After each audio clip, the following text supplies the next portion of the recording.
this whole buy side. It's my bullish breaker. See that we close below it, so that in a way is kind of giving me hints that perhaps we may be needing to head down lower first. And then look how it referred back to. Use this balanced price range to sponsor itself up, only to tap the breaker here. It's another mini breaker, sell side bearish. If we're not gonna go up, we're probably gonna be heading down lower, right? So this was our first, what should we call it, premium array that price can possibly use to refer to until 9:30 before it starts to head down to sell side, right? Because if it's going to disrespect a discount array, right, by closing below it, if it's going to start to go up, why is it going to start to go up? Because this area here has been balanced. So if it's going to go up there, it's going to have to reprice up to here really quick. So we're going to see if we can take a sell here. Oh. This is something I could just like, I wish I could just, you know, send it over to you guys. But this was a bearish breaker. As soon as 9:30 opened, price rallied up, right? So you would have already been break even from that sell trade that we had there earlier. Break even, and then price immediately traded upwards. Inside this big 1 minute candle, in the 5 seconds, price actually retraded back down to what was now an inverse PD array, using that as support to continue the rally to go up higher. So that kind of supports the idea that if we're not going to see this get tapped, possibly going to start seeing something like this. Okay, and this happened within seconds. That's not the first percentage. What was I saying? I don't think. No, what was I saying? What was I saying? Oh yeah, something about my unit time cycles is the following, right? So if we're usually seeing the composition that was created between the previous and the one before that in order to anticipate what will be happening for the next time cycle, I'm taking over the entire composition, so that's our open flout.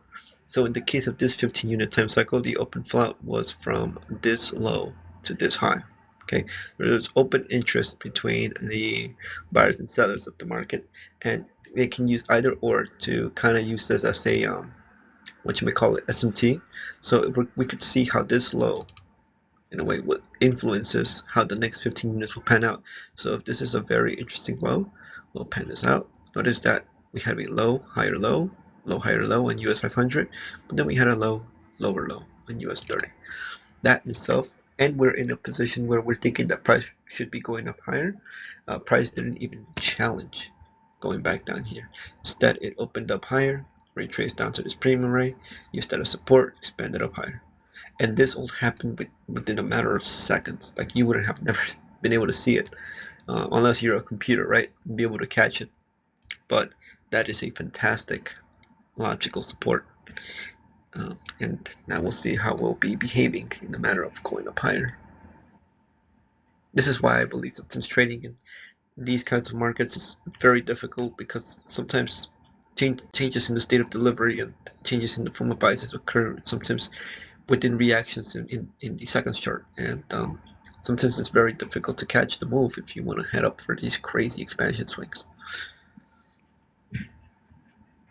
Now we're just looking for the first premium array. You see there's a busy here. I don't consider that as my first percentage. Why? Because as it's creating this buy side delivery, right?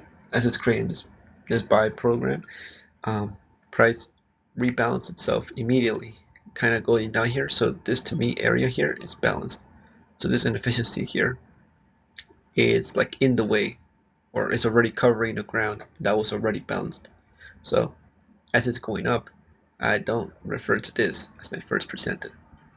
Usually if it was my first percentage, I would have been using something like this, the first busy here, and aim that towards this liquidity pool, because that's what we have here that's in the business, if we're going to be using that to target buy stops.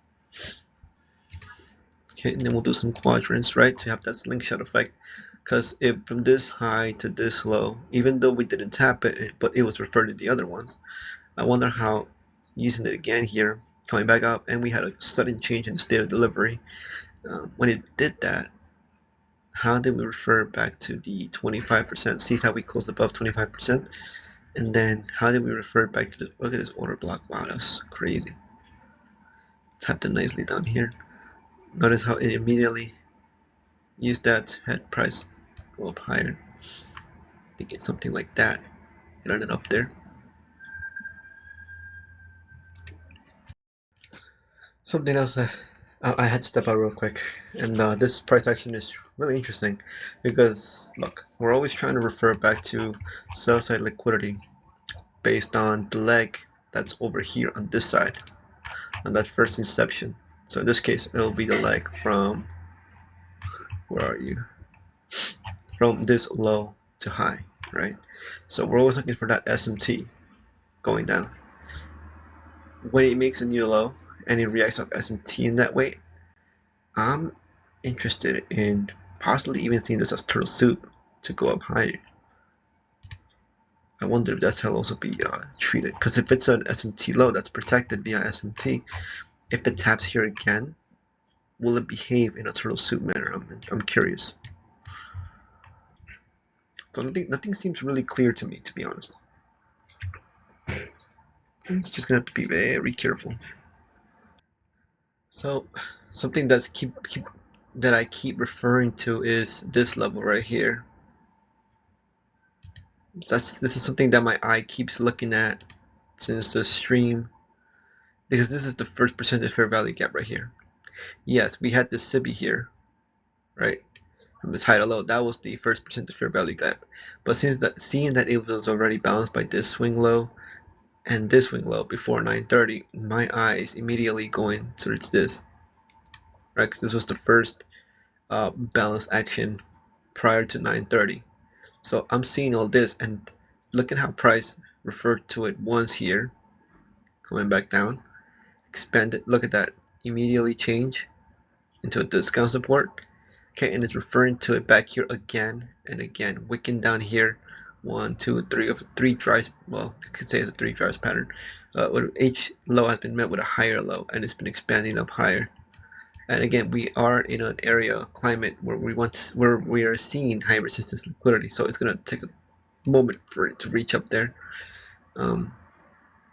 If it's gonna reverse, right, to aim for this buy side liquidity pool. And now we have a structure in place where immediately at 10:15, price created this bullish mitigation block that price referred to it immediately at the open of 9:15.